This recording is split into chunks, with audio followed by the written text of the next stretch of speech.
Todo lo que conoces, cada objeto que tocas y cada estructura que te rodea, nació de una pregunta muy simple, casi infantil. ¿Se puede hilar más rápido? Antes de responder, quédate aquí un momento. Siente el silencio. No es un silencio vacío, sino uno lleno de pequeños sonidos. El crepitar de la leña en el hogar, el murmullo del viento peinando la hierba alta de los prados, el distante tañido de una campana de iglesia que mide el día en porciones vastas y generosas.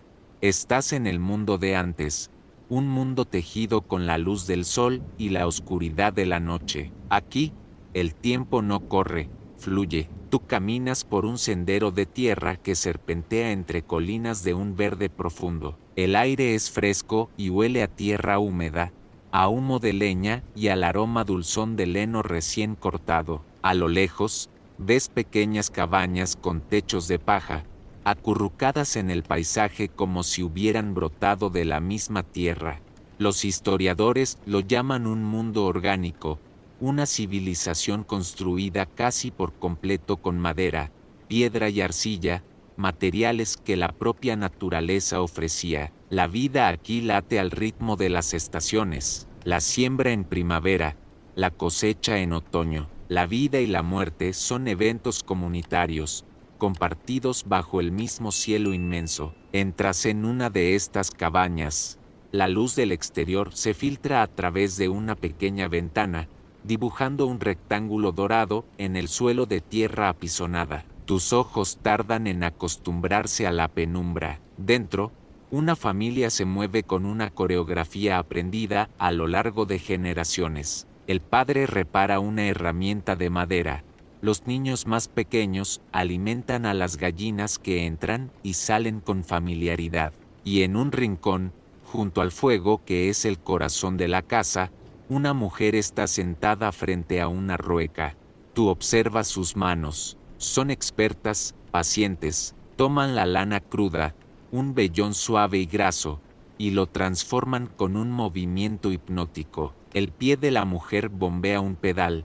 La rueda de madera gira con un zumbido constante y sus dedos, como por arte de magia, estiran, tuercen y convierten la fibra en un hilo fino y resistente. Cada metro de hilo es un producto de su tiempo, de su habilidad, de su concentración.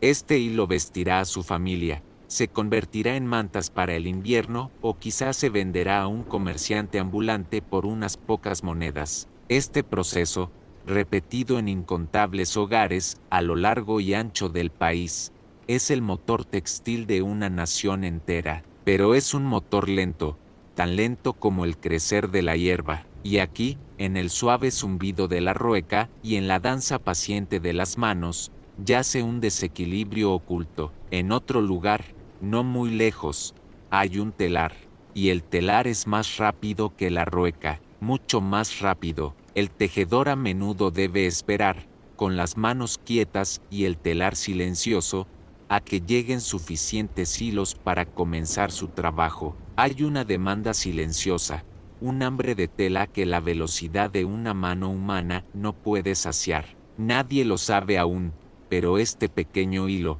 tan humilde y frágil, es un hilo suelto en el gran tapiz del mundo, y hay una fuerza invisible que está a punto de tirar de él.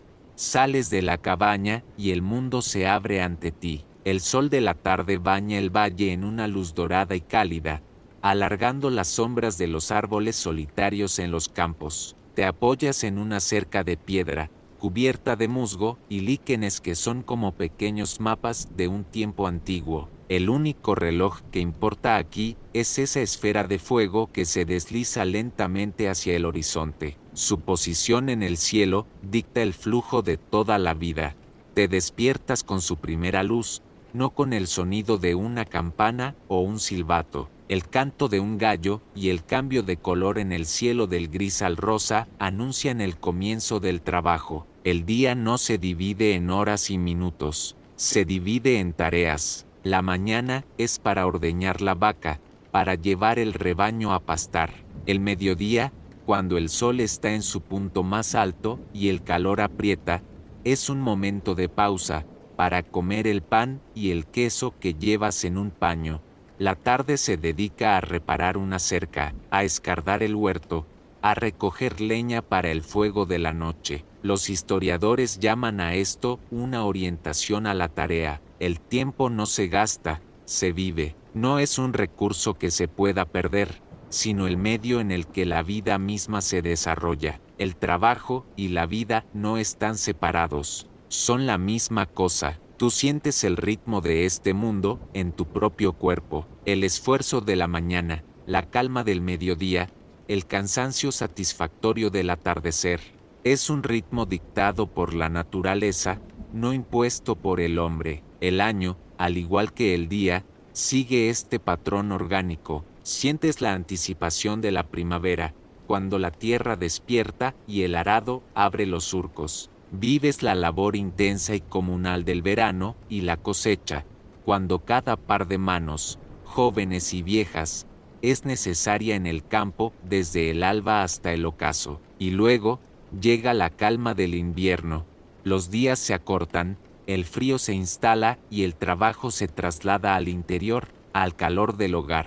Es un tiempo para reparar herramientas, para hilar y tejer, para contar historias junto al fuego. La comunidad entera pulsa con este mismo latido. Las ferias y los mercados se celebran según el calendario agrícola. Los festivales marcan el solsticio, el equinoccio, la llegada de la siembra o el final de la cosecha. Son explosiones de vida comunitaria en un mar de trabajo constante. Algunos historiadores románticos han descrito esta era como una especie de paraíso perdido, un tiempo de ocio natural y de conexión con la tierra. Otros, sin embargo, nos recuerdan que la pausa en el trabajo a menudo no era una elección, sino una imposición del mal tiempo, de la enfermedad o de la simple falta de materiales. La línea entre el descanso y la necesidad era a menudo invisible. Mientras el último filo del sol desaparece tras la colina, el cielo se tiñe de púrpura y naranja. Las ovejas se agrupan, el humo de las chimeneas asciende recto en el aire quieto, el mundo se prepara para dormir. Este es un equilibrio delicado, perfeccionado a lo largo de milenios, una danza entre el hombre y la naturaleza, entre el esfuerzo y el descanso, un mundo donde el ritmo de la vida humana es indistinguible del ritmo de la tierra, pero en los puertos, en las ciudades, en los talleres de los inventores, se está gestando un ritmo diferente, un ritmo de hierro, de vapor y de velocidad. Y ese nuevo ritmo, implacable y mecánico, está a punto de hacer añicos este silencio para siempre. Regresas a la penumbra de la cabaña, pero ahora la ves con otros ojos. Ya no es solo un refugio contra el viento y la lluvia, ni un simple lugar para dormir y comer. Es una unidad de producción en miniatura, es un taller. El hogar y el lugar de trabajo son la misma estancia, sus funciones se entrelazan de forma inseparable. El aroma del estofado que hierve a fuego lento se mezcla con el olor aceitoso y terroso de la lana cruda apilada en un rincón. El llanto de un bebé se une al zumbido constante de la rueca y al traqueteo rítmico de un pequeño telar de mano que el padre opera con una destreza asombrosa. Tú eres testigo de un sistema que los historiadores llaman el sistema doméstico, o putting out system. Es una red invisible que conecta miles de hogares como este a través de valles y colinas. En el centro de esta red no hay una fábrica, sino un comerciante, un hombre de la ciudad con un libro de contabilidad y un caballo. Tú escuchas un golpe en la puerta, no es un vecino, es él. Entra con la confianza de quien conoce bien el camino. Trae consigo una nueva carga de lana cardada, limpia y lista para ser hilada, y su mirada experta evalúa rápidamente el trabajo completado desde su última visita. Observas la transacción. El hombre despliega las madejas de hilo que la madre y las hijas mayores han producido. Pasa los dedos por el hilo, comprobando su grosor, su torsión, su uniformidad. Su aprobación o desaprobación se muestra en un leve asentimiento o en un ceño fruncido. Luego, cuenta las monedas de cobre y plata, su tintineo es uno de los pocos sonidos metálicos en este mundo de madera y lana. No es un salario por horas trabajadas, es un pago a destajo por la cantidad y la calidad del producto. Esta pequeña pila de monedas debe servir para comprar las pocas cosas que la familia no puede producir: sal, quizás un poco de hierro, o para pagar la renta de la tierra. Este sistema ofrece una ilusión de independencia. La familia trabaja bajo su propio techo. Pueden ajustar el ritmo de su labor a las necesidades de la granja. Si un ternero nace o la cosecha necesita ser recogida, la rueca puede esperar. Los historiadores debaten a menudo sobre la naturaleza de esta relación. Algunos la ven como una etapa de autonomía para el trabajador rural, que aún controla su tiempo y sus herramientas. Otros, sin embargo, señalan la precariedad de esta existencia. El comerciante es quien fija el precio. Si la demanda de tela en las lejanas ciudades disminuye, él simplemente dejará de venir, y el zumbido de la rueca se detendrá, dejando a la familia sin esa crucial fuente de ingresos. Ves cómo el comerciante carga las nuevas madejas en su carro y se aleja por el sendero, en dirección a otra cabaña, otro punto en su vasta red. El hilo que se lleva será entregado a una familia de tejedores. El tejido, a su vez, será recogido y llevado a tintoreros y acabadores. Es una cadena de producción dispersa, descentralizada, que se extiende por todo el campo. Cada hogar es una isla, pero todos están conectados por este flujo constante de materia prima y producto terminado. El hogar sigue siendo el centro del universo, pero ya no es un universo autosuficiente. Sus hilos, literal y figuradamente, lo atan a un mercado mucho más grande y caprichoso, un mercado que pronto exigirá más, mucho más de lo que estas manos pacientes pueden dar. Dejas atrás la cabaña y subes a la cima de una colina baja, el mismo lugar desde el que generaciones han observado el pasar de las estaciones sobre el valle. El paisaje que se extiende bajo tus pies es un mosaico de vida. No ves grandes campos unificados, sino un intrincado patrón de franjas largas y estrechas de tierra cultivada. Una franja de trigo dorado junto a una de cebada verde pálido, y más allá, una de barbecho, descansando, recuperando su fuerza bajo el sol. Son los campos abiertos, un sistema que ha alimentado a esta comunidad durante siglos. Más cerca, ves la tierra comunal, un vasto pastizal salpicado de arbustos donde la vaca de una familia pobre puede pastar junto al rebaño de un granjero más próspero. Es un derecho, no una propiedad, una red de seguridad tejida por la costumbre. Pero si miras con atención, sientes una tensión sutil en el aire, un murmullo que no viene del viento, sino del propio cambio. La primera fuente de esta presión es silenciosa y biológica. Hay más gente. Sencillamente, más niños sobreviven a la infancia, más personas llegan a la edad adulta. La población de la isla está creciendo de manera lenta pero inexorable. Cada año hay más bocas que alimentar, y la tierra, con sus métodos ancestrales, comienza a sentir el esfuerzo. El barbecho, esa pausa necesaria en el ciclo, empieza a parecer un lujo, una pérdida de tiempo productivo que ya no pueden permitirse, y con la necesidad, llega la idea.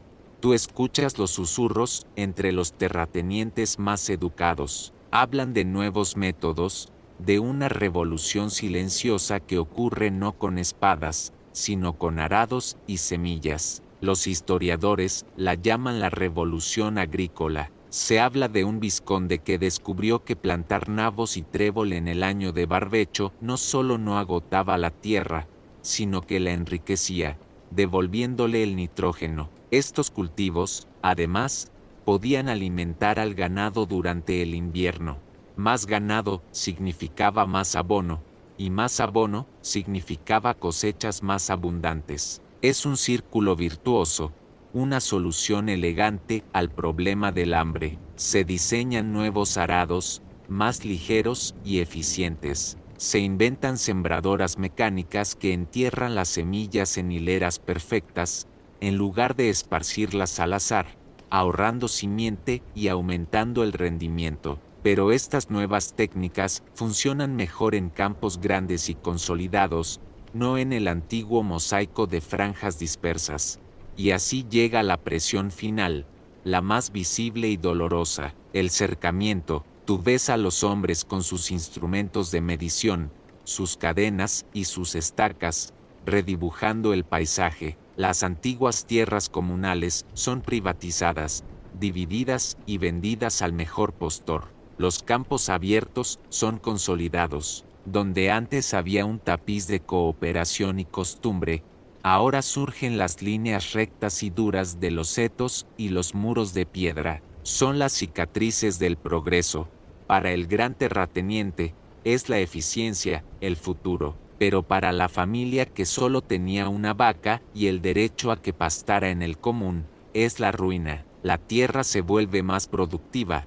Eso es innegable. Genera un excedente de alimentos como nunca antes se había visto, pero también se vuelve más excluyente. Requiere menos manos para ser trabajada. Familia tras familia, despojadas de su acceso a la tierra comunal o incapaces de competir, se encuentran sin un lugar en este nuevo orden agrícola. Se convierten en un excedente humano. Son libres, sí, pero libres de la tierra que los sostuvo durante 1000 años. Y esta nueva población sin raíces, este ejército de desposeídos, comenzará a mirar hacia el horizonte, donde las chimeneas de las nuevas ciudades empiezan a lanzar sus primeras volutas de humo. La tierra los está empujando.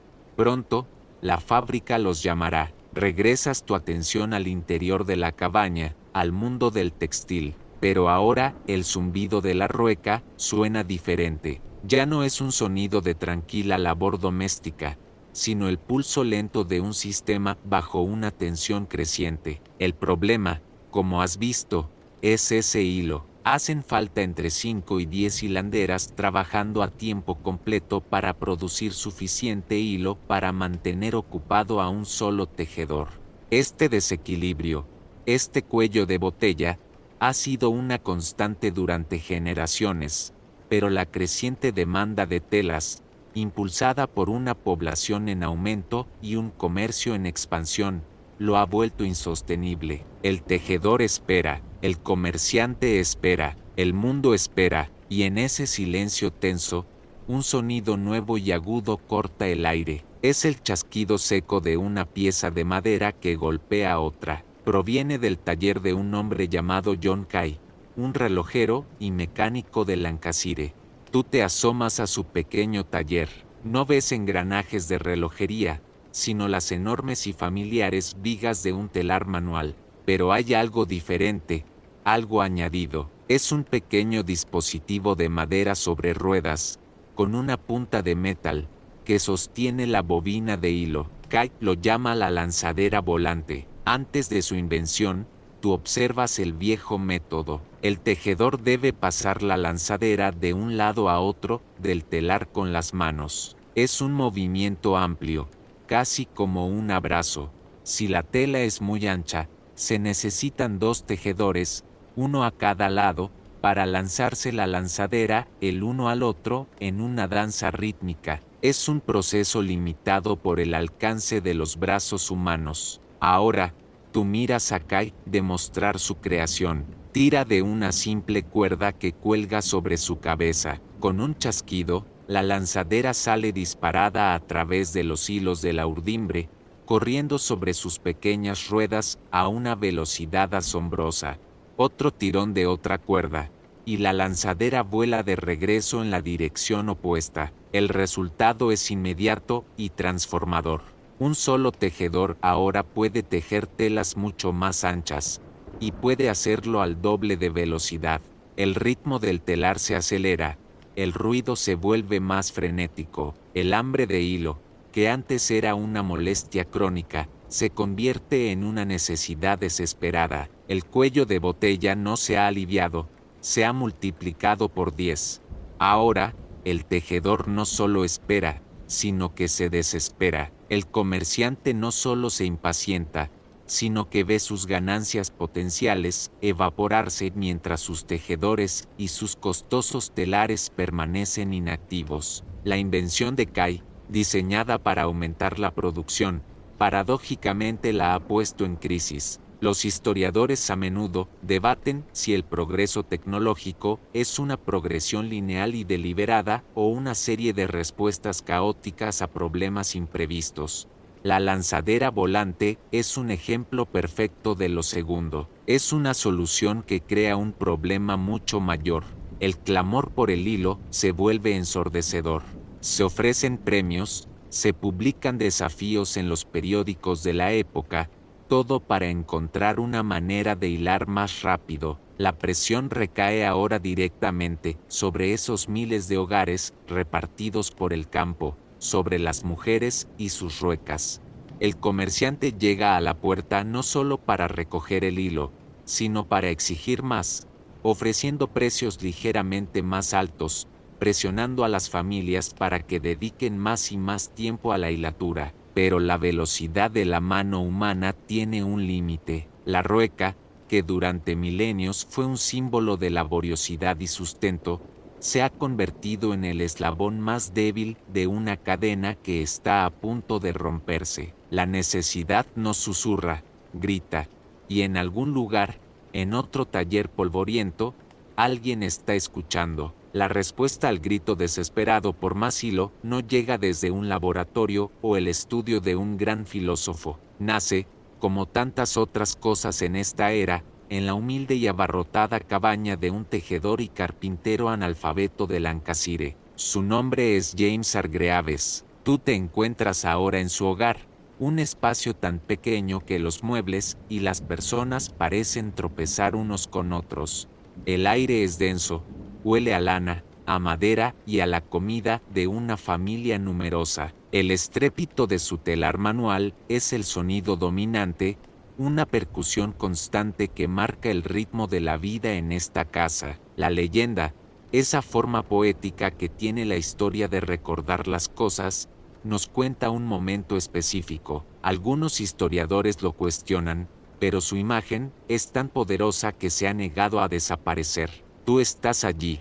La puerta se abre de golpe y una de las hijas de James, llamada Jenny según algunos relatos, entra corriendo y tropieza. Tú escuchas un grito ahogado y el estrépito de la madera contra el suelo de piedra. La rueca de su madre, en pleno funcionamiento, ha sido derribada. Cae de lado con un golpe seco, pero tus ojos, y los de James, se fijan en algo extraño en medio del caos. La gran rueda, por la inercia de su movimiento, sigue girando por un instante, y el uso, esa pequeña pieza que tuerce la fibra, también sigue girando. Ahora está en posición vertical, no horizontal, apuntando al techo como un dedo acusador, y sigue hilando un hilo fantasmal en el aire. En esa imagen, en esa rueca caída que sigue trabajando, Hargreaves ve el futuro. Es un destello de genio, la clase de idea que cambia el mundo no a través de una compleja teoría,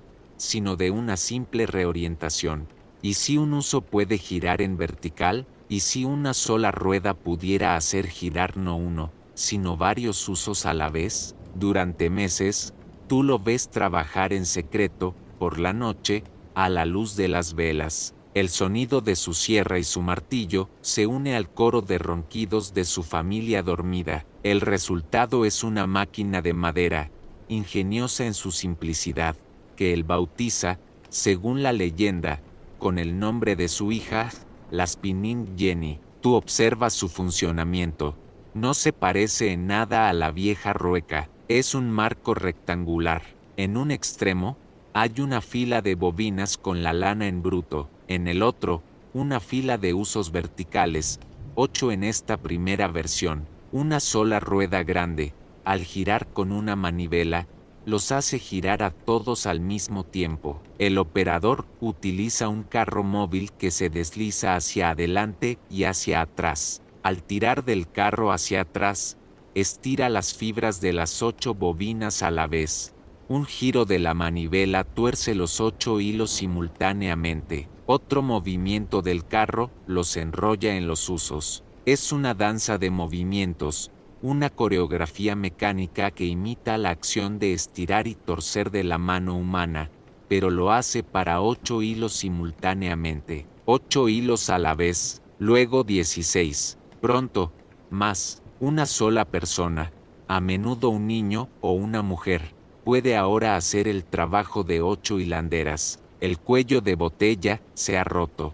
Pero esta nueva canción de la madera no es música para todos. En las cabañas vecinas, las hilanderas que usan la rueca tradicional escuchan el zumbido de la Jenny y sienten un escalofrío. Su habilidad, su sustento, de repente parece frágil, obsoleto. El hilo de la Jenny, es cierto, es algo más frágil que el hilado a mano, perfecto para la trama de la tela pero no lo suficientemente fuerte para la urdimbre. Pero es rápido, es barato.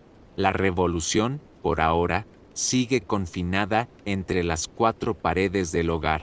Pero la máquina ya no es una herramienta en la mano del hombre, es un sistema, y pronto exigirá un espacio propio. El hilo de la Jenny ha saciado parte del hambre del telar, pero es un alimento imperfecto. Tú lo tomas entre tus dedos, sientes su suavidad, pero también su fragilidad.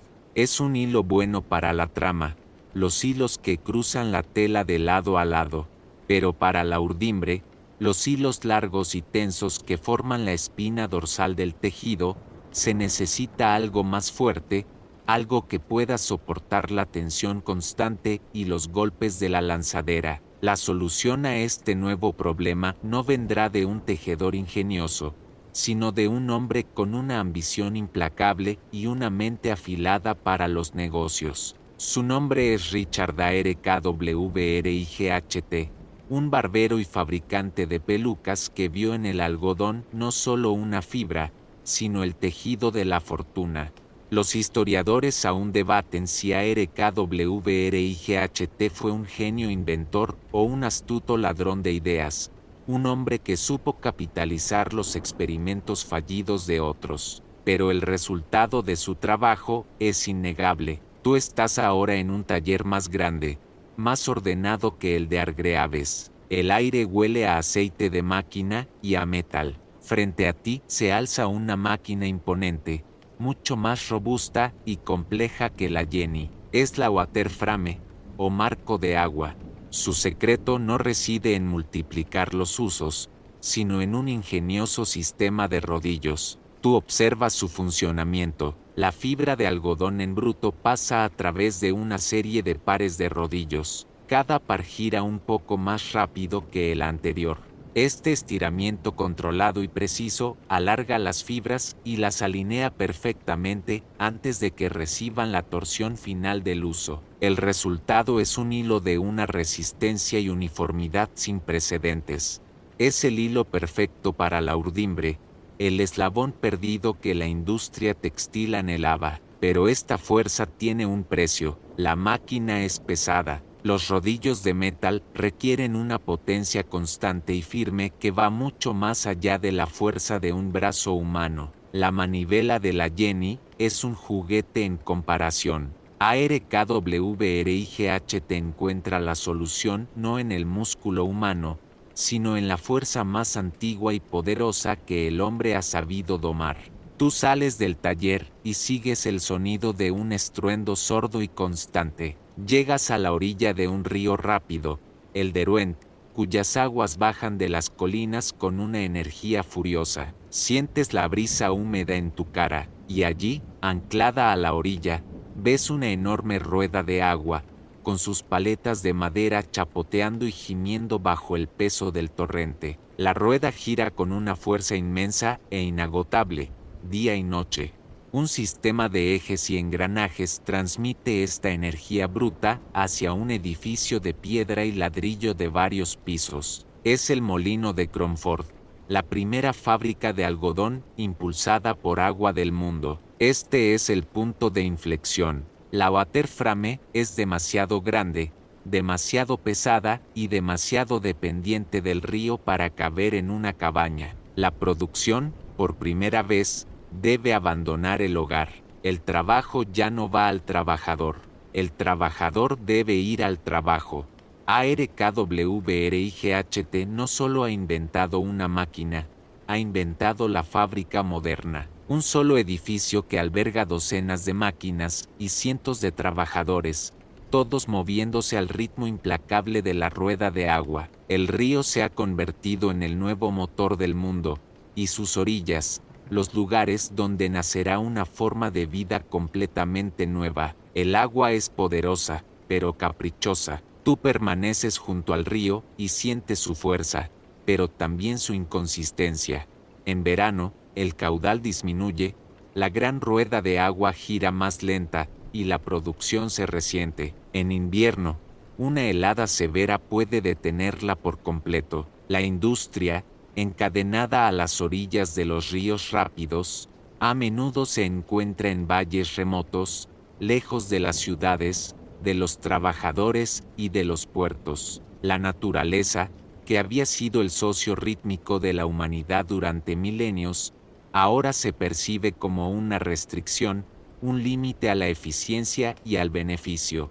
Se necesita una nueva fuente de energía, una que sea constante, controlable y, sobre todo, móvil, una que pueda construirse en cualquier lugar. La respuesta yace en el vapor. La idea de que el vapor en expansión puede generar movimiento no es nueva. Los antiguos griegos ya jugaban con pequeños prototipos, pero convertir ese principio en una fuerza de trabajo real ha sido un desafío que ha durado más de un siglo. Tú te adentras ahora en el taller de un fabricante de instrumentos escocés en Glasgow. Su nombre es James Watt. A diferencia de los tejedores y barberos, Watt es un hombre de ciencia, un perfeccionista obsesionado con la precisión. El aire en su taller huele a latón pulido, a aceite y al humo de una pequeña forja. Watt no inventó la máquina de vapor, pero encontró su alma. Las máquinas anteriores, como la de Newcomen, eran monstruos ineficientes, utilizados principalmente para bombear agua de las minas de carbón. Consumían montañas de combustible para producir un movimiento tosco y bamboleante. Eran todo fuerza bruta, sin delicadeza. Watt fue llamado para reparar una de estas máquinas y, con su mente analítica, quedó horrorizado por su desperdicio. Vio que el cilindro principal se enfriaba y se calentaba con cada ciclo, perdiendo una cantidad inmensa de energía. Tú lo observas mientras experimenta, dibuja y calcula. El momento de la revelación, según su propio relato, le llega durante un paseo dominical en el parque. La idea es tan simple como brillante, y si el vapor, después de empujar el pistón, no se condensara en el mismo cilindro, sino en un recipiente separado, un condensador separado. Este simple añadido permite que el cilindro principal permanezca caliente en todo momento, reduciendo el consumo de carbón en más de un 75%. Es un salto cuántico en eficiencia, pero Watt no se detiene ahí. Durante años, en asociación con el industrial Matthew Boulton, perfecciona su creación. Añade un sistema de engranajes planetarios que convierte el movimiento de subida y bajada del pistón en un movimiento rotatorio suave y continuo, ideal para accionar la maquinaria de una fábrica. Incorpora un regulador centrífugo, dos bolas de metal que giran y que, mediante la fuerza centrífuga, regulan automáticamente el flujo de vapor, manteniendo la máquina a una velocidad constante. Es casi como si le hubiera dado un cerebro. Tú te paras frente a una de estas máquinas de vapor Boulton y Watt perfeccionadas. Es una criatura de hierro fundido y latón brillante. Sientes el calor que irradia, escuchas su respiración profunda y rítmica, un siseo de vapor seguido de un potente y pesado clank. Es el sonido de una nueva era, es el aliento de un gigante de metal, un corazón que no depende de los ríos ni del sol, sino de un fuego interior alimentado por carbón. Este gigante puede construirse en el corazón de una ciudad, en un puerto, en cualquier lugar donde haya combustible y mano de obra. La industria está a punto de ser liberada de las ataduras de la geografía. Está a punto de conquistar el mundo, liberada del río. La fábrica emigra, guiada por el aliento del gigante de vapor. Busca los lugares donde el carbón es abundante y la mano de obra barata. Tú la sigues en este viaje y llegas a las afueras de una ciudad en rápida expansión, como Manchester. Aquí, en terrenos que hace una década eran pastizales, se levantan estructuras que no se parecen a nada que hayas visto antes. No son iglesias, ni palacios, ni graneros. Son edificios utilitarios, de una escala sobrecogedora, construidos con millones de ladrillos oscurecidos casi al instante por su propio hollín. Son las nuevas catedrales de la industria, monumentos al ladrillo y al humo. Te acercas a una de ellas. Es una fortaleza de 5 o 6 pisos de altura. Cientos de ventanas idénticas perforan sus muros en una cuadrícula implacable, mirándote como los ojos de un insecto gigante. Desde su interior, no escuchas campanas ni cantos, sino un estruendo ensordecedor y constante, una cacofonía de miles de piezas metálicas moviéndose al unísono. Es un rugido que lo consume todo, que vibra en el suelo bajo tus pies y en el aire que respiras. Y sobre todo, elevándose hacia un cielo permanentemente gris, una chimenea colosal exhala una columna interminable de humo negro y espeso. Es el aliento visible del gigante de vapor que vive en las entrañas del edificio. Cruzas el umbral y el ruido te golpea como una pared sólida. El interior es un bosque de hierro. Hileras interminables de telares y máquinas de hilar se extienden hasta donde alcanza la vista, ordenadas con una precisión militar. Correas de cuero, como serpientes oscuras, descienden del techo, donde un eje principal, impulsado por la máquina de vapor en el sótano, gira sin cesar. Estas correas transmiten la potencia a cada máquina individual, haciéndolas bailar en una coreografía frenética y peligrosa. El aire es espeso, casi irrespirable, cargado de fibras de algodón que flotan como nieve sucia y que se pegan a tu garganta. El calor y la humedad, necesarios para que los hilos de algodón no se rompan, son sofocantes. Pero más allá de la escala y el ruido, lo que sientes es un cambio fundamental en la naturaleza del trabajo. El artesano ha desaparecido. En su lugar, hay operarios, hombres, mujeres y niños no están creando un producto de principio a fin. Están sirviendo a la máquina. Su tarea es repetitiva, monótona. Una mujer se pasa el día entero caminando de un lado a otro de una hiladora, anudando los hilos rotos. Un niño se arrastra bajo los telares en movimiento para recoger los restos de algodón, un trabajo peligroso que aprovecha su pequeño tamaño. Sus movimientos no los dictan sus habilidades, sino el ritmo implacable de la máquina. Los historiadores describen esto como el nacimiento de la disciplina fabril. El ritmo de la naturaleza ha sido reemplazado por la tiranía de la máquina. Un capataz, con un reloj en el bolsillo, vigila desde una plataforma elevada.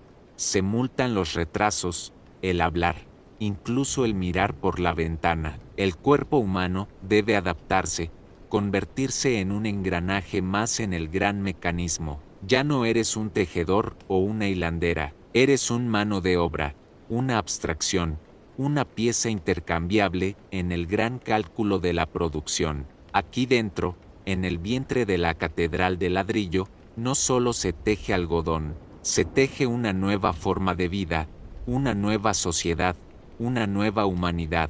Sales de la catedral de ladrillo y humo, pero su estruendo te sigue, un eco persistente en tus oídos. Levantas la vista y ves que estas fortalezas industriales no están solas, se multiplican, brotando del suelo como dientes de hierro, y para alimentar a cada una de ellas, se necesita un ejército de operarios. Te preguntas, ¿de dónde vienen todas estas personas? La respuesta está en el camino por el que llegaste.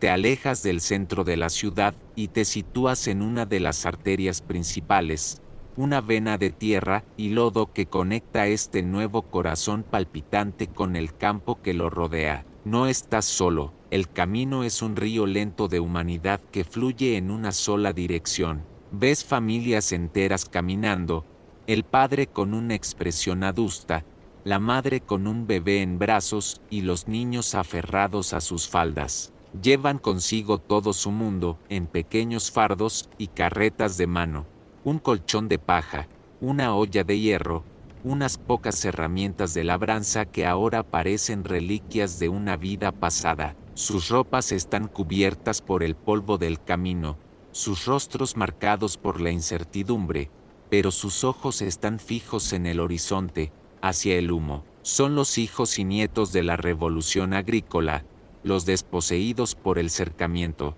Son tejedores y hilanderas del sistema doméstico, cuyas habilidades manuales ya no pueden competir con la velocidad de la Jenny o la fuerza de la Waterframe. El campo los ha expulsado, y la ciudad, con el susurro de un salario constante, por muy miserable que sea, los atrae. Los historiadores debaten si este éxodo fue un movimiento forzado o una elección voluntaria, un empujón o un tirón.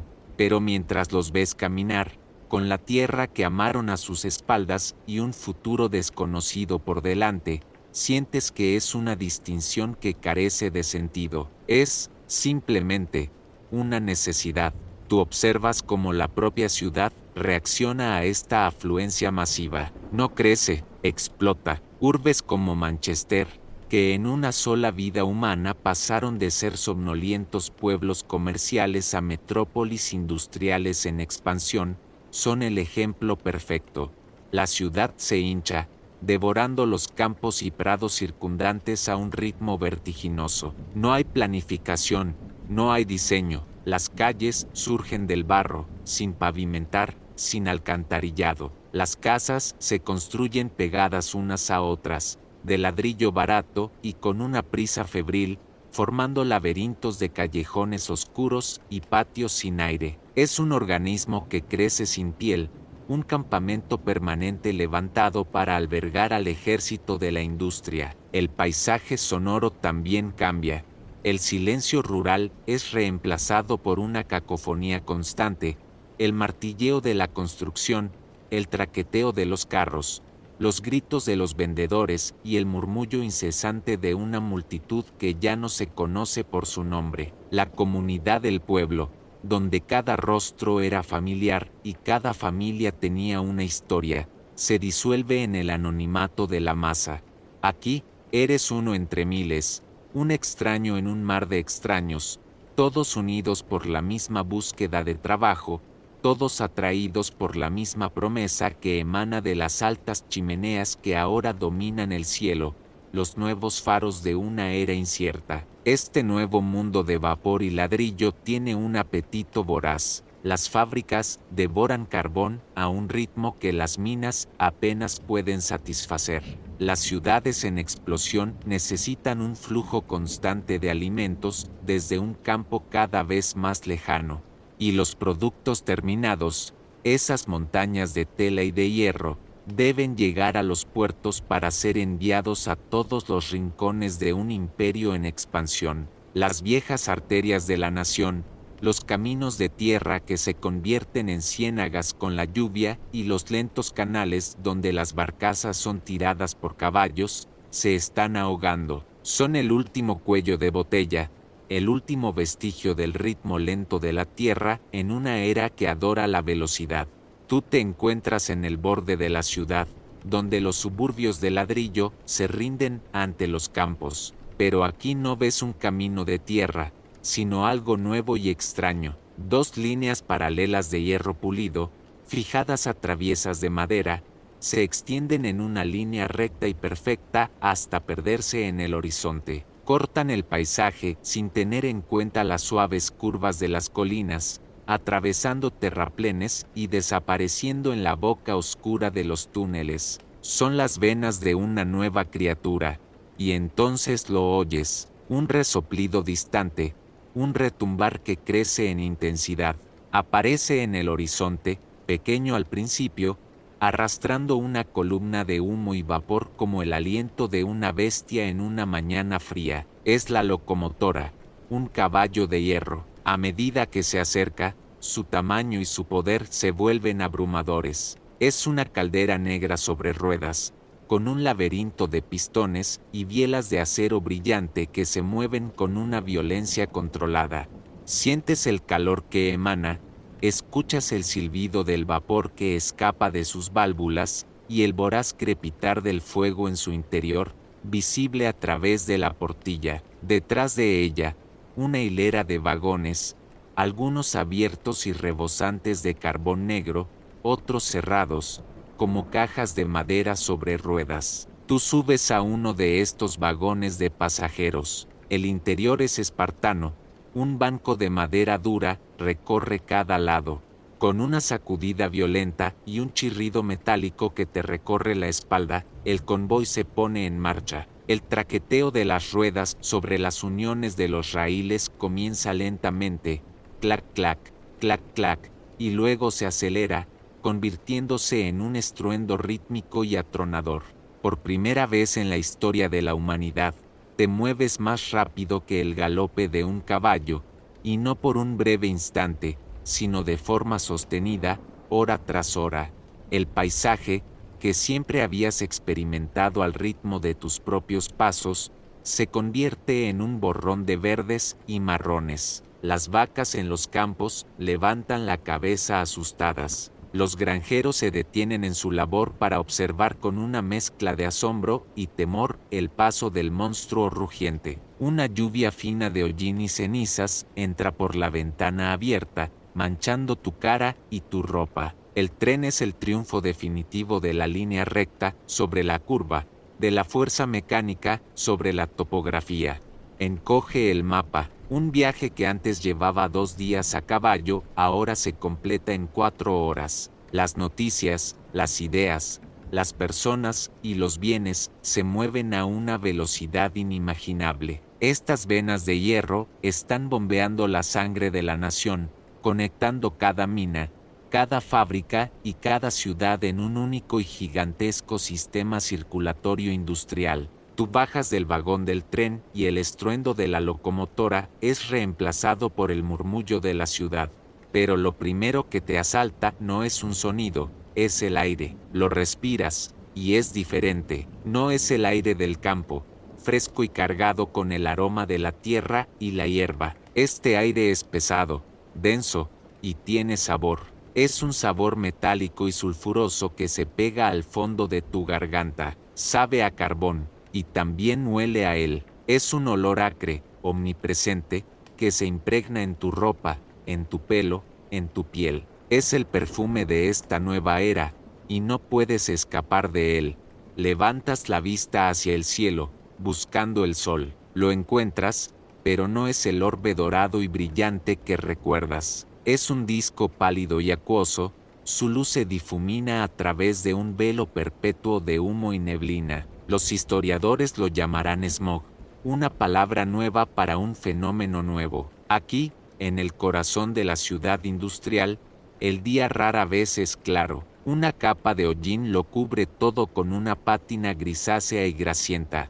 Los majestuosos edificios de piedra, que alguna vez fueron blancos o dorados, ahora están ennegrecidos, como si hubieran sido envejecidos prematuramente por un fuego lento y constante. Tú pasas un dedo por la barandilla de un puente. Queda una marca limpia en el metal, y tu dedo se mancha de una pasta negra y aceitosa. Cuando llueve, no cae agua limpia, sino un agua gris que arrastra el hollín de los tejados en riachuelos oscuros. En invierno, la nieve que cae no es blanca por mucho tiempo. Pronto se cubre de una capa de partículas negras, convirtiéndose en un manto sucio y moteado. Esta contaminación no es un accidente, es el subproducto inevitable y constante de la prosperidad, Y aquí yace una profunda paradoja. Para ti, con tu sensibilidad moderna, este aire es un veneno, una catástrofe medioambiental. Pero para muchas de las personas que viven y trabajan aquí, el humo que sale de las chimeneas es un espectáculo reconfortante.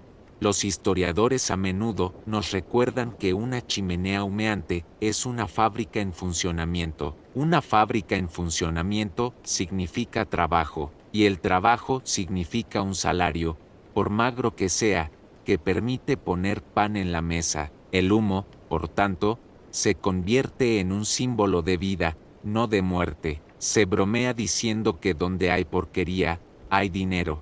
El aire espeso y el cielo oscuro son el precio visible del progreso, una señal de que la nación es fuerte, productiva y está a la vanguardia del mundo. Pero la naturaleza, incluso aquí, toma nota. En los bosques de las afueras de la ciudad, un pequeño y fascinante drama se está desarrollando en silencio. Una especie de polilla, la Viston betularia, que siempre había sido de un color blanco moteado para camuflarse en los líquenes de los abedules, está cambiando.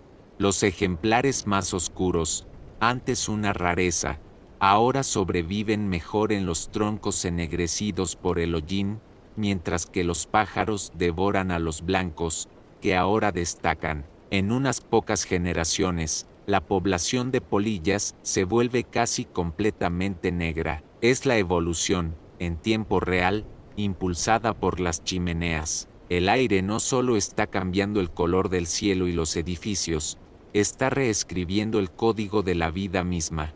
Respiras este aire denso y compartido, y te das cuenta de que aunque todos lo inhalan, lo experimentan de maneras radicalmente diferentes. El mismo humo que es señal de prosperidad para unos, es el velo que oscurece la vida de otros. Tú decides seguir este rastro de división social, te alejas de las fábricas y sus barrios adyacentes, y el paisaje urbano comienza a transformarse. Las calles se ensanchan, el ladrillo oscuro y barato da paso a la piedra clara y a fachadas estucadas. Aparecen pequeños jardines, protegidos del hollín y de las miradas indiscretas por altas verjas de hierro forjado. Aquí, el silencio es un lujo, el estruendo de la industria es apenas un murmullo lejano. A través de una ventana con cortinas de encaje, vislumbras el interior de una de estas casas. Ves muebles de caoba pulida, gruesas alfombras que amortiguan el sonido de los pasos y el brillo del servicio de plata sobre una mesa. Y entonces lo ves a él, el hombre que ha construido este mundo. Sale por la puerta principal. No es un aristócrata de sangre azul, no lleva peluca empolvada ni espada al cinto. Es un hombre nuevo, viste un traje oscuro de lana gruesa, práctico y sin adornos, pero impecablemente cortado. Su rostro es adusto, sus movimientos son decididos. En su mano no lleva un cetro, sino un reloj de bolsillo de oro, que consulta con un gesto de autoridad. Es el dueño de la fábrica, el capitán de la industria. Es un miembro de una nueva tribu, la burguesía industrial. Él se ve a sí mismo como el héroe de esta nueva era, un hombre hecho a sí mismo, cuya fortuna no proviene de la herencia de la tierra, sino de su propio ingenio, de su audacia para invertir, de su disciplina implacable. Los historiadores debaten si esta autopercepción era una justificación honesta o una ceguera conveniente ante la explotación sobre la que se erigía su éxito. Pero para él, la fábrica no es un lugar de sufrimiento, es un monumento a su visión. El humo en el horizonte es la firma de su triunfo sobre la naturaleza y el desorden. Ahora, das la vuelta, regresa sobre tus pasos, hacia el corazón ruidoso y humeante de la ciudad.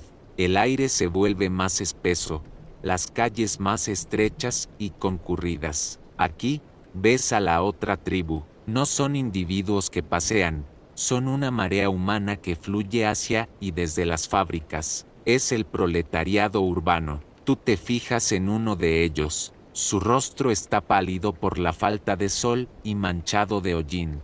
Su cuerpo está encorvado por las largas horas de pie junto a una máquina, sus manos están callosas, sus uñas rotas y negras de grasa. Él no tiene reloj, su tiempo lo marca el silbato de la fábrica, su vida entera está dictada por él. Esta tribu no comparte lazos de sangre o de tierra, sino de experiencia. Su identidad se forja en el estruendo compartido de la fábrica, en la precariedad del salario, en las condiciones de vida de los barrios superpoblados. Mientras el dueño de la fábrica ve la máquina como una herramienta de creación de riqueza, el obrero la siente como una maestra tiránica que dicta cada uno de sus movimientos. Son dos mundos, dos realidades que coexisten en la misma ciudad pero que rara vez se tocan. Están inextricablemente unidos por la producción. Uno no puede existir sin el otro, pero están separados por un abismo de riqueza, cultura y poder. El mismo sistema que crea al capitán de la industria, crea al soldado raso anónimo de su ejército laboral. Dejas al obrero en la puerta de la fábrica y lo sigues en su lento caminar de regreso a casa. Te adentras con él en un laberinto de calles que no parecen diseñadas para seres humanos, sino como meros espacios entre edificios. No hay aceras, caminas sobre un suelo irregular de tierra compactada y cenizas, salpicado de charcos de agua estancada de un color indescriptible. El aire, ya pesado por el humo de las fábricas, se enrarece aún más con el olor penetrante de la basura sin recoger y de los desechos humanos. No hay sistema de alcantarillado, un único canal de desagüe abierto corre por el centro de la calle, una corriente lenta y oscura de inmundicia a la que contribuyen todas las casas. Llegas a su edificio, es una estructura de ladrillo de varios pisos, construida espalda con otra idéntica, sin dejar espacio para la ventilación. Es lo que se conoce como una casa bike to bike. Entras en el patio interior, un espacio minúsculo y sombrío que rara vez ve la luz del sol. En el centro, hay una sola bomba de agua que sirve a docenas de familias. A su lado, un retrete comunitario, poco más que una fosa abierta, cuyo hedor impregna todo el patio. Los historiadores, basándose en los informes de los reformadores sociales de la época, describen estas escenas con una precisión escalofriante, no para horrorizar, sino para documentar la realidad de una vida al límite. Tú subes por una escalera de madera oscura y desvencijada. El hombre abre la puerta de su vivienda. No es un apartamento, es una sola habitación. En este espacio de unos pocos metros cuadrados, vive toda su familia, una esposa y 4 hijos. No hay divisiones. Una cama en un rincón sirve para los padres, mientras que los niños duermen en un montón de paja o harapos en el suelo. Una pequeña mesa, un par de taburetes y el fuego para cocinar ocupan el resto del espacio. La única ventana, que da al sombrío patio, está casi siempre cerrada para evitar el hedor, haciendo el aire del interior aún más viciado y sofocante. Observas la vida en este espacio. No hay privacidad, no hay silencio, no hay respiro. Las tensiones de la jornada laboral se derraman en el hogar, amplificadas por el hacinamiento, pero también ves momentos de increíble resiliencia. La madre remendando la ropa a la luz de una vela de cebo, cantando una vieja canción del campo para calmar a un niño que tose. Los hermanos mayores compartiendo un trozo de pan, su única cena. Son pequeños actos de humanidad que se niegan a ser aplastados por la miseria del entorno. Pero el entorno cobra su precio. La bomba de agua del patio a menudo está contaminada por el retrete cercano. Enfermedades como el cólera, la fiebre tifoidea y la tuberculosis se propagan con una velocidad aterradora a través de estos barrios. La tos del niño pequeño no es un simple resfriado, podría ser el comienzo de algo mucho más siniestro. La mortalidad infantil es abrumadora. Morir aquí es tan común como vivir. La ciudad industrial, la gran creadora de riqueza, es también una formidable destructora de vidas. Es una máquina que consume no solo carbón y algodón, sino también la salud, la dignidad y los años de las personas que la hacen funcionar. La noche aún no se ha rendido cuando un sonido agudo y penetrante atraviesa las delgadas paredes. Es el silbato de la fábrica, el verdadero sol de este universo. Tú ves como el niño del que te habías percatado, el de los ojos serios, es sacudido suavemente para que despierte. No hay tiempo para el desayuno, solo un trozo de pan duro que mastica mientras su madre le abrocha la raída chaqueta. Él no se dirige a una escuela, su destino es la misma catedral de ladrillo y humo que consume los días de su padre. Sus manos pequeñas y sus dedos ágiles son un activo valioso en el mundo de las máquinas. Tú sigues su pequeña silueta por las calles oscuras, uniéndose a un río de otras figuras infantiles que se mueven en silencio hacia las fauces iluminadas de las fábricas. Al entrar, el estruendo atronador y el aire espeso y lanudo lo envuelven. Su trabajo, te das cuenta con un escalofrío, es uno de los más peligrosos. Es un scavenger, un carroñero. Su tarea consiste en arrastrarse por el suelo aceitoso bajo los enormes telares mecánicos mientras estos están en pleno funcionamiento. Debe recoger los trozos de algodón que caen. Tú lo observas, conteniendo la respiración, mientras se desliza entre las piezas móviles. Un ballet mortal donde un instante de distracción o un movimiento en falso significaría un brazo aplastado o algo peor. En otra parte de la fábrica, ves a las piecers, a menudo niñas, de pie durante 12 o 14 horas seguidas. Su trabajo es vigilar las enormes hiladoras y, cuando un hilo se rompe, correr para volver a anudarlo con una rapidez increíble. Sus pequeños dedos son perfectos para la tarea. Un capataz las vigila de cerca, y cualquier descuido se paga con una multa deducida de su miserable salario, o a veces con un golpe. Los historiadores nos recuerdan que el trabajo infantil no era una invención de la revolución industrial, siempre había existido en las granjas y los talleres. Lo que era nuevo era la escala, la disciplina implacable y el peligro constante de la maquinaria. Pero la fábrica no es el único lugar que devora la infancia. Tu perspectiva se desplaza a la boca oscura de una mina de carbón. Aquí abajo, en la negrura absoluta, trabajan los niños más pequeños. Algunos son trappers. Su única tarea es sentarse solos en la oscuridad total durante todo el día para abrir y cerrar una puerta de ventilación cuando escuchan venir una vagoneta. Es un trabajo de una soledad y un aburrimiento aterradores. Otros, un poco mayores, son hurriers. Se les ata un arnés y una cadena, y pasan el día arrastrando pesadas vagonetas de carbón por túneles tan bajos que deben gatear a 4 patas, como animales de tiro. El esfuerzo deforma sus espaldas y atrofia su crecimiento. Estas manos pequeñas, en las fábricas y en las minas, movían los engranajes de la nación, permitían mantener los salarios bajos y los beneficios altos. El silbato suena de nuevo, marcando el final de un día interminable. Tú ves al niño salir de la fábrica, cubierto de grasa y algodón, caminando con un agotamiento que ningún niño debería conocer. La pequeña moneda que entrega a su madre es una contribución vital para la supervivencia de la familia. No hay energía para jugar, solo para comer, dormir y esperar a que el silbato vuelva a sonar. El cuerpo humano tiene un límite para el agotamiento, y el espíritu humano, un límite para la opresión.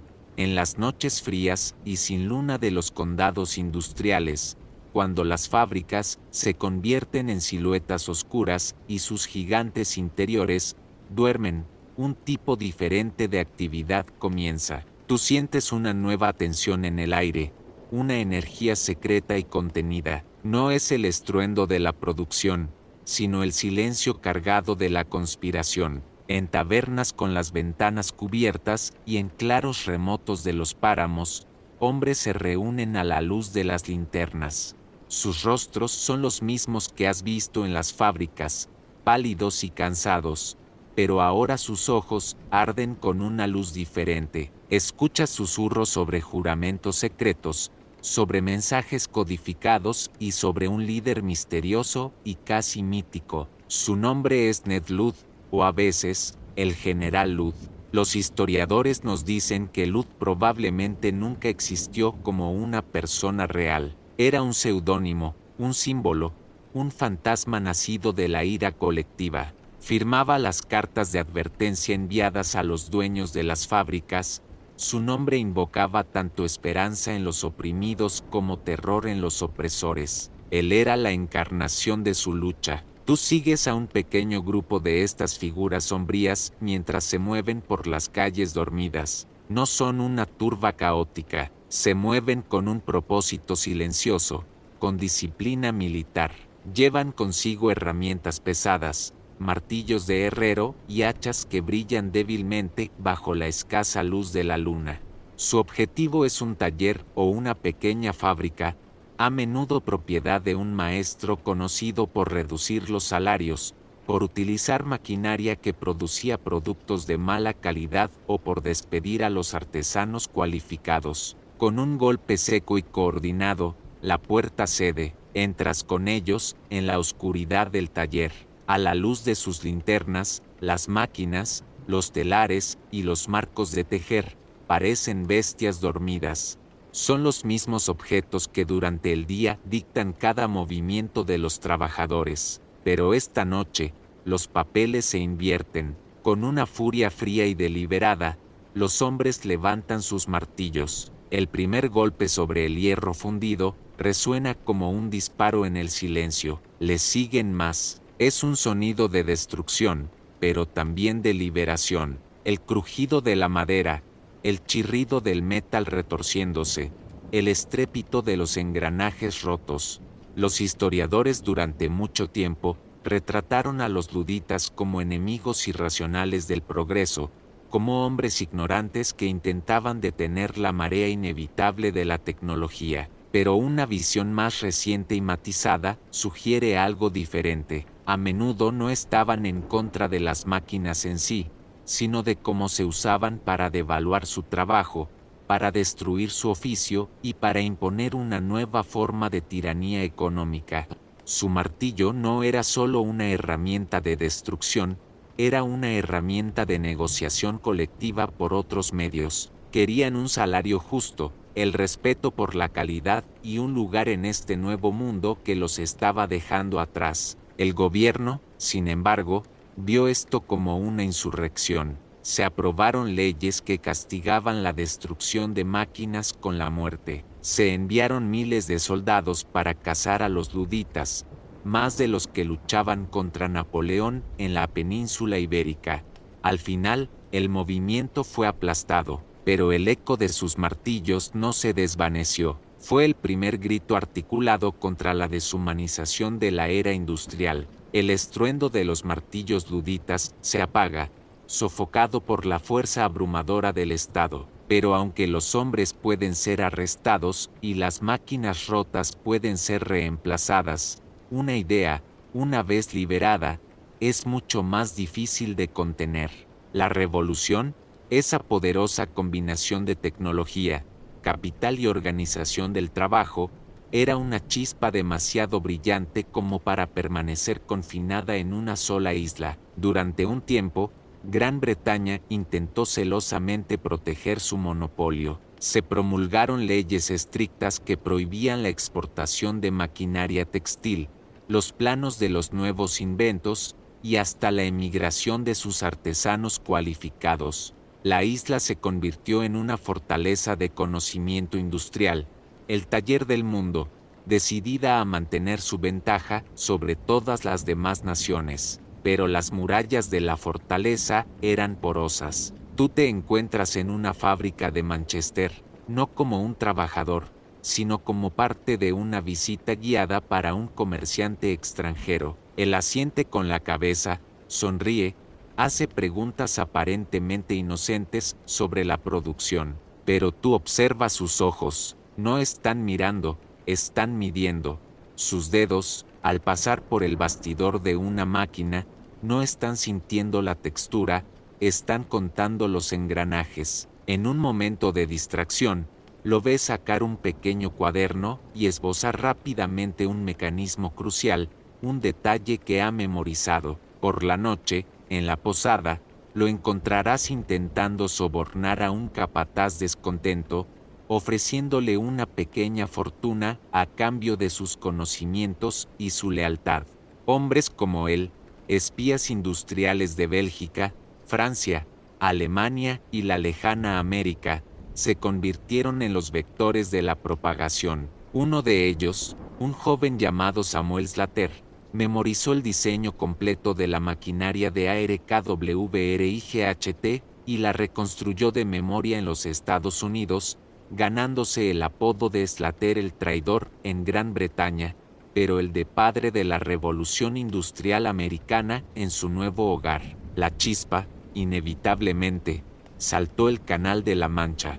Primero arraigó en lugares que compartían las condiciones originales de Gran Bretaña. Tú viajas a los valles de Valonia, en la recién independizada Bélgica. Aquí, encuentras un paisaje que te resulta extrañamente familiar. Ricos yacimientos de carbón y hierro se encuentran muy cerca unos de otros. Los ríos fluyen con fuerza, y pronto, el cielo belga comienza a oscurecerse con el mismo humo que el de Lancashire.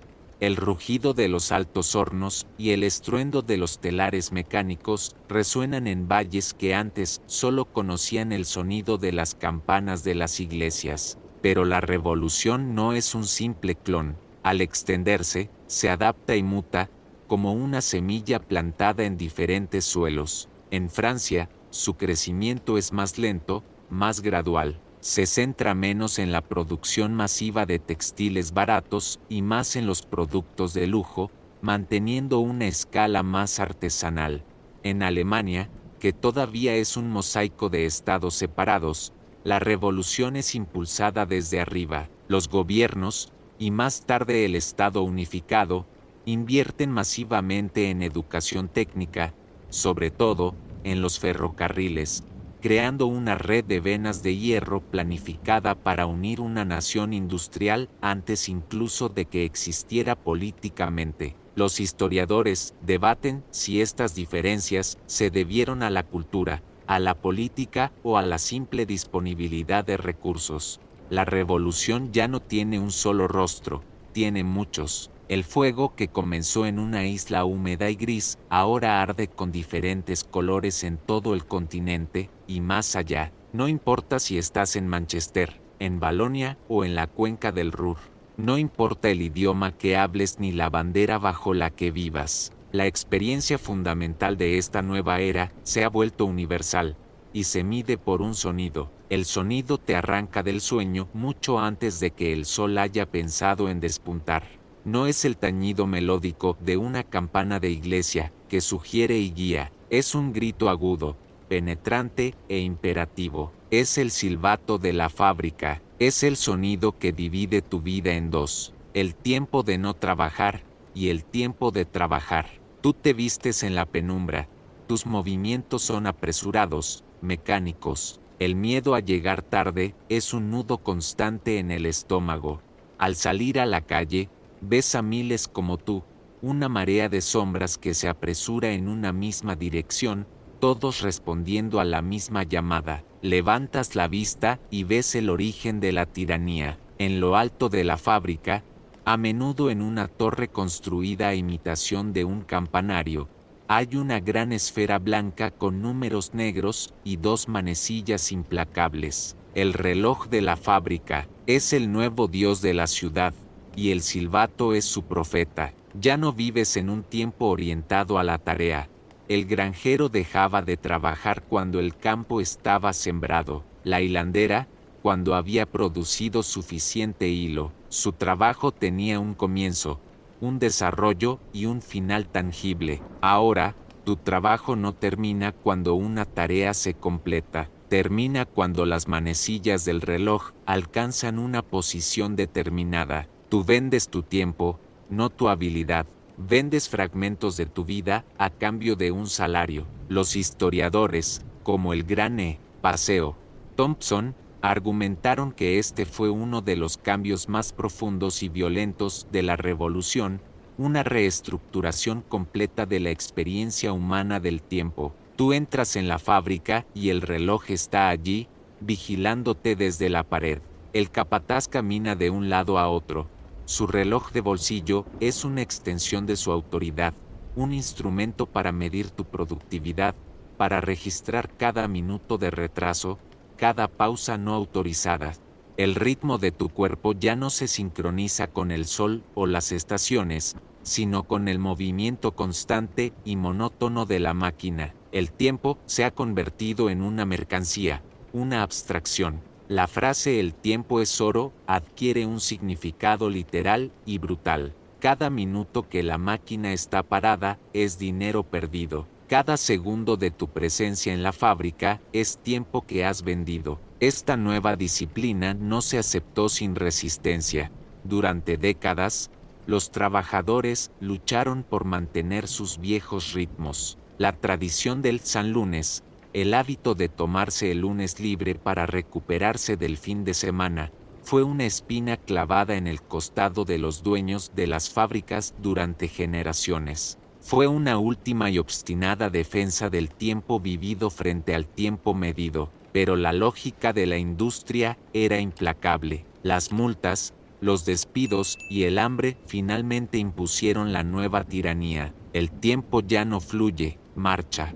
Y tú marchas con él, al ritmo medido y fragmentado del silbato y el reloj. Desde tu posición junto al telar mecánico, sientes los hilos que te conectan con un mundo mucho más vasto. El algodón que tus dedos anudan, una y otra vez, no ha crecido en los campos de Inglaterra. Sus fibras blancas y suaves han realizado un largo viaje a través del océano Atlántico. Han sido plantadas y cosechadas bajo un sol abrasador por las manos de esclavos en las plantaciones del sur de Estados Unidos. Tú nunca verás sus rostros, pero sus vidas están inextricablemente tejidas con la tuya. La máquina que atiendes, con su insaciable apetito de materia prima, ha ayudado a afianzar y expandir un sistema de esclavitud a miles de kilómetros de distancia. Y la tela que produces, esa infinita cascada de tela gris que sale del telar,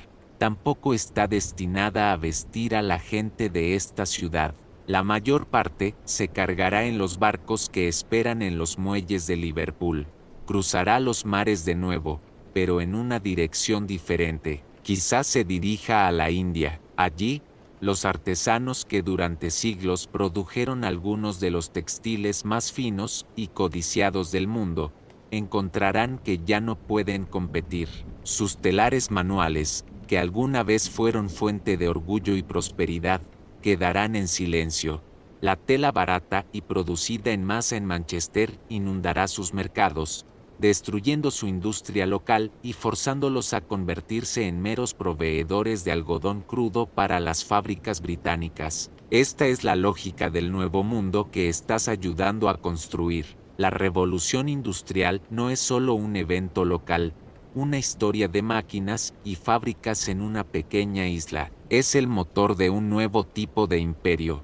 Un imperio no basado únicamente en la conquista militar, sino en el dominio económico. Los historiadores lo llaman a veces el imperialismo del libre comercio. La Armada Británica abre los puertos a la fuerza, si es necesario, y los productos británicos hacen el resto, creando una red global de dependencia.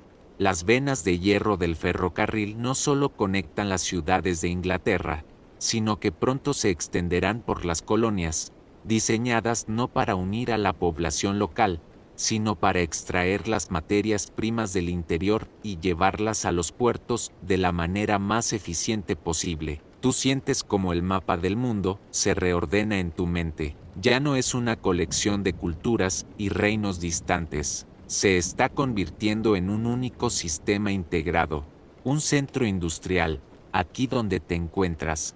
que consume materias primas y expulsa productos manufacturados, y una vasta periferia, que proporciona esos recursos, ya sea el algodón de América, el caucho del Congo, el té de la India o el trigo de Argentina. El silbato de tu fábrica no solo marca el tiempo en Manchester, su eco resuena en las plantaciones, en las minas y en los campos de todo el planeta, alterando economías, sociedades y formas de vida que han existido durante milenios.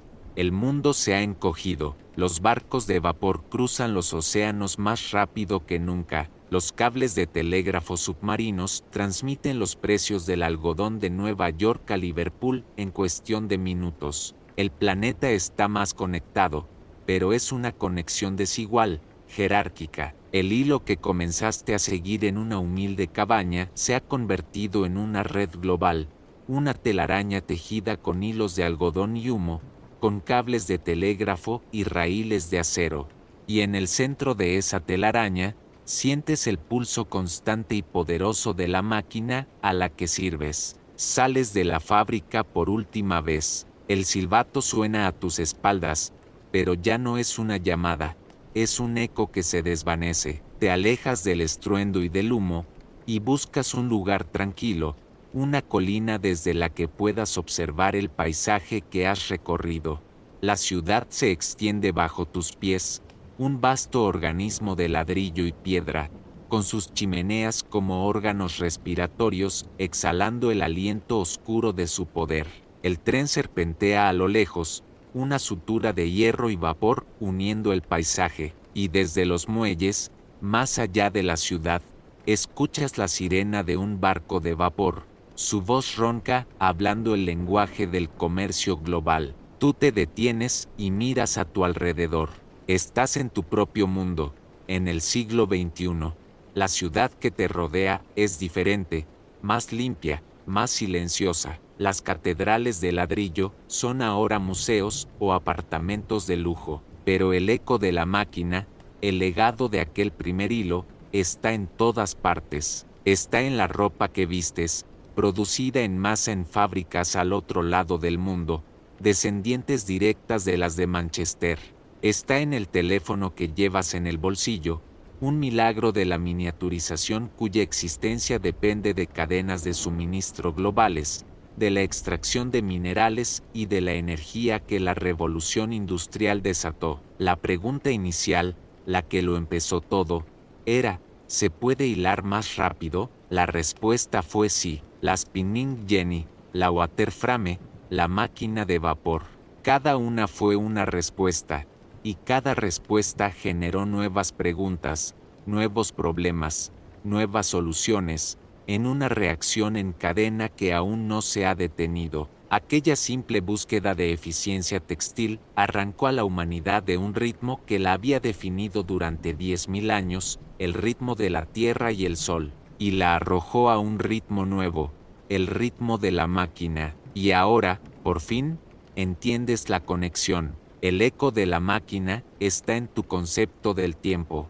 Tú miras tu reloj, divides tu día en horas y minutos, vendes tu tiempo a un empleador, planificas tus vacaciones, vives dentro de la tiranía del reloj que nació con el silbato de la fábrica. El eco está en la forma de tu sociedad, en la profunda división entre el capital y el trabajo, en los debates sobre la desigualdad y la justicia social que comenzaron en aquellos barrios superpoblados. Está en la forma de tu planeta, en el clima cambiante, un resultado directo de los 2 últimos siglos de quemar los combustibles fósiles que el gigante de vapor comenzó a devorar. La revolución industrial no es un capítulo cerrado en un libro de historia, es el sistema operativo de tu mundo, es el código invisible que se ejecuta en segundo plano, dando forma a tu economía, tu política, tu entorno e incluso tu forma de pensar. Te ha dado una vida de comodidades y posibilidades que eran inimaginables para la familia en aquella cabaña preindustrial. Te ha dado medicinas, viajes, comunicación instantánea, pero también te ha legado sus desafíos más profundos, la alienación del trabajo, la degradación ambiental y la desigualdad sistémica. Aquel hilo suelto, tirado por la curiosidad y la necesidad, no solo tejió una nueva era de tela, tejió la compleja, contradictoria y a menudo dolorosa tela de la modernidad en la que tú mismo estás envuelto, y sigue tejiendo. El aire en la colina es más claro ahora, la luz del atardecer suaviza los bordes duros de la ciudad moderna, tiñéndola de oro y púrpura. El rugido del pasado se ha sentado en un murmullo constante, la banda sonora de nuestra compleja existencia. Has viajado a través de 2 siglos de transformación, has sentido el pulso de un mundo que nacía entre el estruendo del hierro y el aliento del vapor. Viste como una simple pregunta sobre la velocidad de un hilo podía desentrañar una sociedad entera y tejerla de nuevo en un patrón completamente nuevo. Un patrón que es a la vez asombroso en su ingenio y aterrador en su brutalidad. La historia de la revolución industrial no es, en última instancia, una historia de máquinas, sino de personas. Es la historia del inventor obsesionado en su taller, del empresario que arriesga su fortuna en una idea, del trabajador desarraigado que cambia el verde de los campos por el gris de la ciudad, de la mujer que aprende a domar una máquina más grande que ella, del niño que se desliza bajo los telares en movimiento. Es una historia de resiliencia humana frente a un cambio de una velocidad y una escala sin precedentes. Un recordatorio de que cada gran salto tecnológico, cada cambio de paradigma, se vive en los cuerpos y las almas de la gente común, que debe adaptarse, luchar, sufrir y, en última instancia, encontrar nuevas formas de ser humano. El susurro del tiempo nos enseña que el pasado no está muerto, ni siquiera es pasado, vive en nosotros, en las estructuras de nuestro mundo y en las preguntas que todavía nos hacemos. ¿Cuál es el precio del progreso? ¿Cómo equilibramos la innovación con la humanidad? ¿Cómo nos aseguramos de que los beneficios de nuestros avances se compartan de manera justa, para que las nuevas máquinas sirvan a todos, y no solo a unos pocos? El eco de las fábricas de Manchester resuena hoy en los talleres clandestinos de todo el mundo. La lucha de los luditas encuentra su reflejo en los debates actuales sobre la automatización y la inteligencia artificial. Las venas de hierro que una vez encogieron el mundo han sido reemplazadas por las autopistas invisibles de la información, pero la dinámica de centro y periferia, de conexión y dependencia, sigue siendo inquietantemente familiar. Si desvelar este misterio ha despertado tu curiosidad, quizás encuentres otras respuestas en nuestra lista de reproducción sobre imperios olvidados, que susurran sus propias historias de auge, caída y legado perdurable. Fin, dulces sueños.